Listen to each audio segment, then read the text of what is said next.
We always talk back and forth about healthcare. Every 4 years, healthcare is the issue that this time is going to be decided. It never is.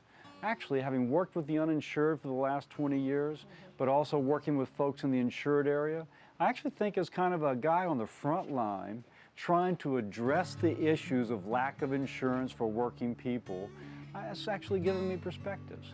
What motivates them? What incentives can you line up so that folks now have an appropriate use of resources as opposed to give me what I can get? There's some things that are so interlocked with so many interests that are important to people that there actually has to be a process of negotiation where you say to the physician, you like this and you like that, but the two don't work together.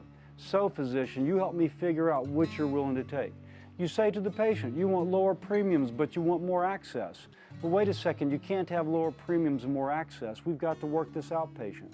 You say this to the hospital, listen, you want to be able to buy whatever equipment you want, and you want fair reimbursement, but at the same time, you want to be able to control cost. Those three things don't go together.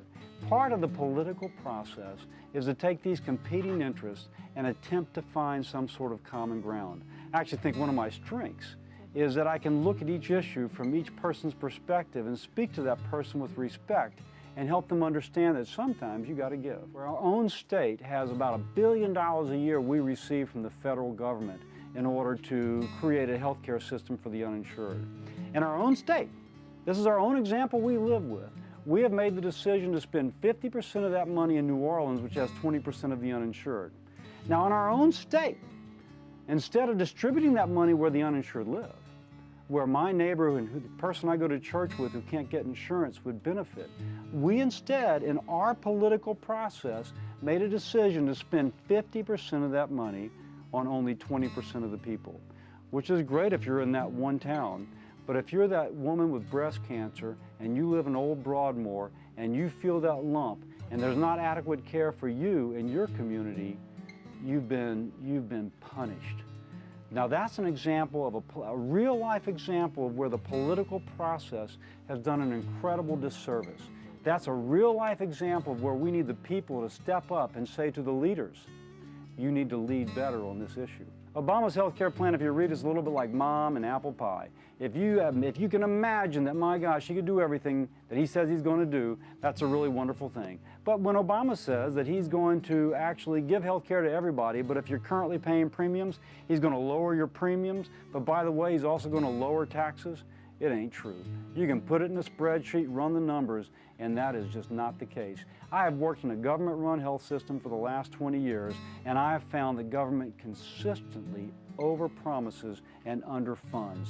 And if you look at the details of that plan and the suppositions, as much as I wish it were true, it is an overpromise and an underfund. History shows that every time you try and fix healthcare, you just blow the bottom out of budget constraint.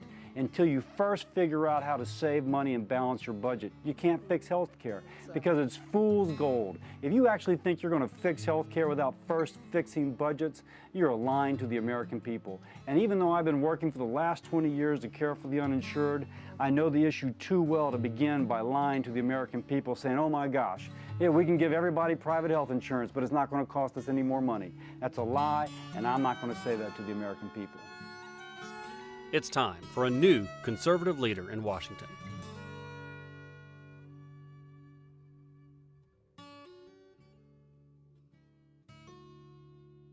I'll fight with John McCain to shake up Washington and make Washington work for our families. And we will make it work. I'm Bill Cassidy, and I approve this message.